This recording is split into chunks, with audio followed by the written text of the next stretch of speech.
चलिए जानते हैं आज देश और दुनिया की सिलेक्टेड काम की और महत्वपूर्ण 25 बड़ी खबरों को सिर्फ 10 मिनट में। पर अभी तक आपने इस वीडियो को लाइक नहीं किया है तो लाइक कर दें और इस चैनल को सब्सक्राइब भी कर लीजिए।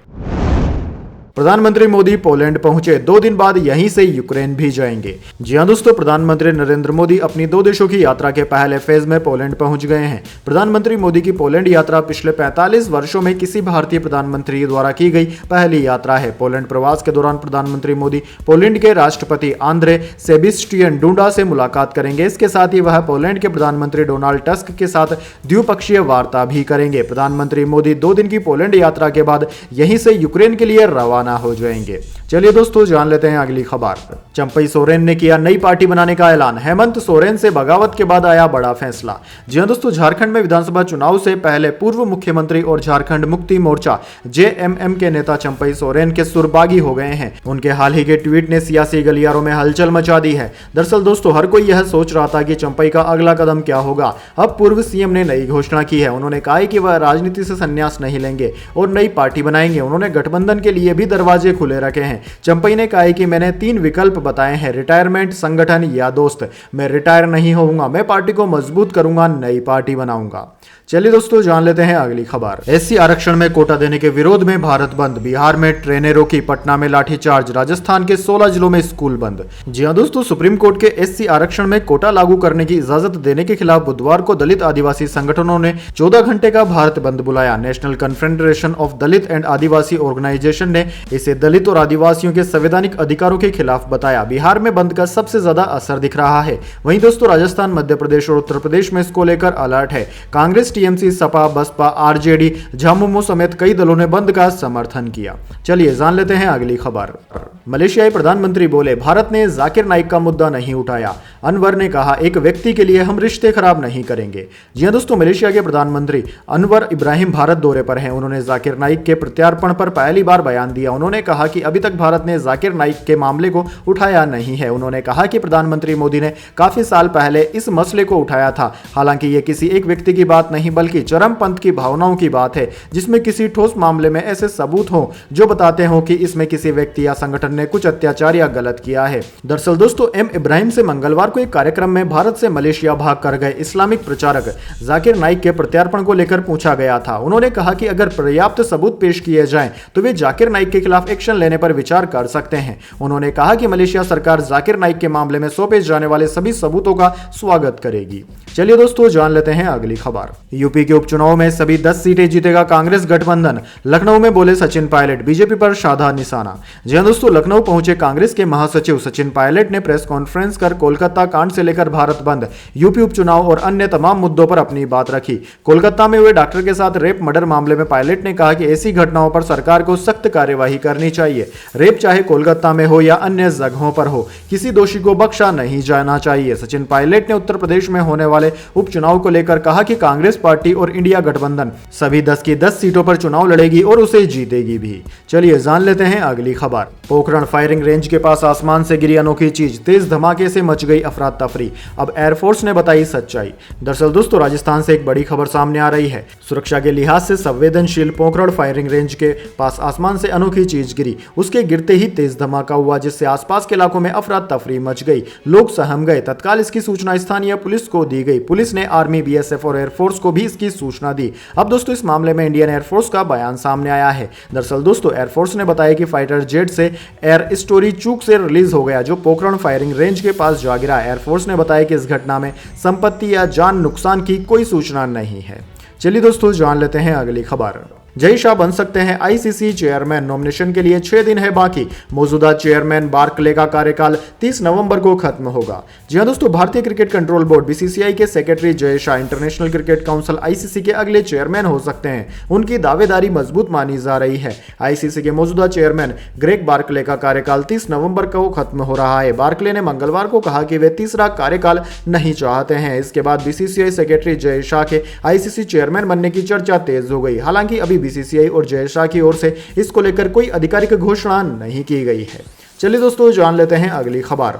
Kolkata rape murder case, 2 ACB समेत 3 पुलिस अफसर हुए सस्पेंड। सीआईएसएफ ने अस्पताल की सुरक्षा संभाली, पूर्व प्रिंसिपल के खिलाफ ईडी की जांच की मांग। जी हां दोस्तों, कोलकाता में ट्रेनी डॉक्टर से रेप मर्डर केस में पश्चिम बंगाल सरकार ने बुधवार को 2 असिस्टेंट पुलिस कमिश्नर समेत 3 अधिकारियों को सस्पेंड कर दिया। 15 अगस्त को देर रात आरजी कर मेडिकल कॉलेज अस्पताल में हजारों की भीड़ ने तोड़फोड़ की थी।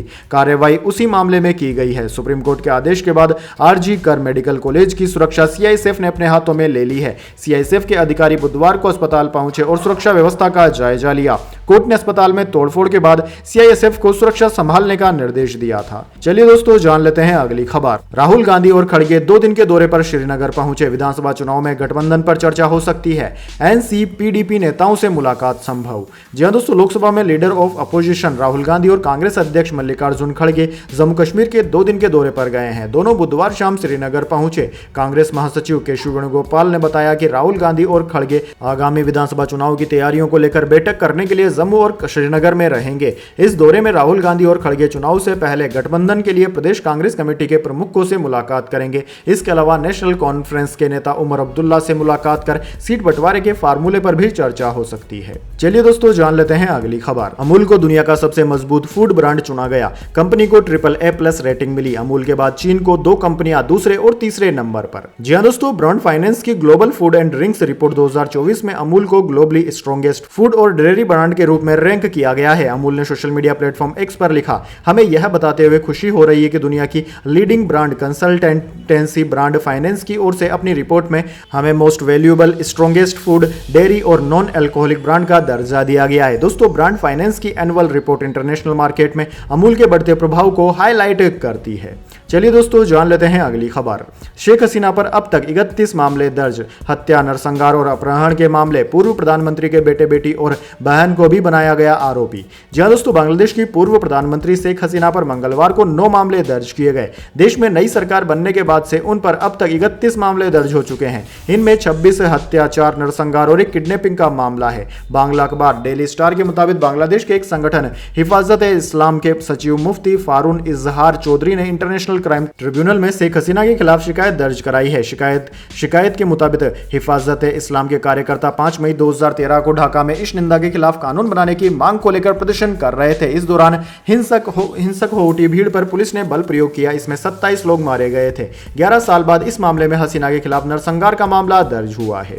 चलिए दोस्तों, जान लेते हैं अगली खबर। पाकिस्तान में इस निंदा से जुड़े फैसले पर विरोध। सुप्रीम कोर्ट में घुसे हजारों लोग। चीफ जस्टिस के सिर पर रखा 1 करोड़ का इनाम। जी हां दोस्तों, पाकिस्तान की राजधानी इस्लामाबाद में सैकड़ों कट्टरपंथियों की भीड़ ने सुप्रीम कोर्ट पर धावा बोल दिया। ये पाकिस्तान के चीफ जस्टिस काजी फैज ईसा के निंदा से जुड़े एक फैसले पर नाराज थे। इन्होंने एक अहमदिया व्यक्ति को राइट टू रिलीजन के तहत इस निंदा के आरोप से बरी कर दिया था। दरअसल दोस्तों, घटना सोमवार की है, लेकिन मीडिया पर इसका वीडियो अब सामने आया है। पाकिस्तानी अखबार डॉन के मुताबिक सुप्रीम कोर्ट के फैसले के खिलाफ प्रदर्शन का नेतृत्व आलमी मजलिस तहफ्फुज़-ए-नबूवत कर रही थी। इसमें उनका साथ जमात-ए-इस्लामी और जमीयत उलेमाए इस्लाम के नेता भी दे रहे थे। वे पाकिस्तान के चीफ जस्टिस का इस्तीफा मांग रहे थे। उनकी यह भी मांग थी कि अदालत अपने फैसले को पलट दे। चलिए दोस्तों, जान लेते हैं अगली खबर। पूर्व टीएमसी सांसद और एक्ट्रेस मिमी को रेप की धमकी बोली। ये केसी परवरिश कोलकाता रेप केस के खिलाफ प्रोटेस्ट किया था।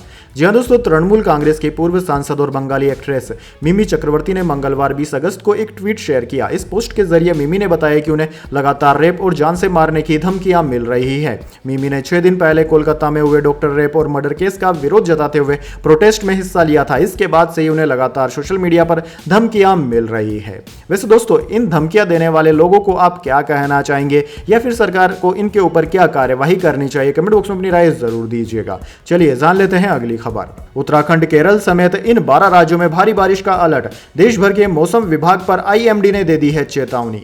जी हां दोस्तों, देश के अधिकांश राज्यों में इन दिनों भारी बारिश देखने को मिल रही है, जिसकी वजह से अधिकतर नदियां उफान पर है और कई इलाकों में बाढ़ जैसे हालात बने हुए हैं। भारतीय मौसम विज्ञान विभाग ने नागालैंड, मणिपुर, मिजोरम, त्रिपुरा में 21 से 24 अगस्त को भारी बारिश की चेतावनी जारी की है। वहीं असम, मेघालय, केरल और माहे में 21 अगस्त को मूसलाधार बारिश का अनुमान जताया है। इसके अलावा दोस्तों, अगले 48 घंटे में पूर्वोत्तर राज्यों केरल और लक्षद्वीप में भारी बारिश का अलर्ट जारी किया गया है। दोस्तों, आपकी जानकारी के लिए बता दें, उत्तरी बांग्लादेश के ऊपर विकसित हो रही कम दबाव प्रणाली से पूर्वोत्तर भारत में तेज वर्षा होने की उम्मीद है। अगले 2 दिनों में असम, मेघालय और त्रिपुरा में बहुत भारी से अत्यधिक भारी वर्षा होने की संभावना है।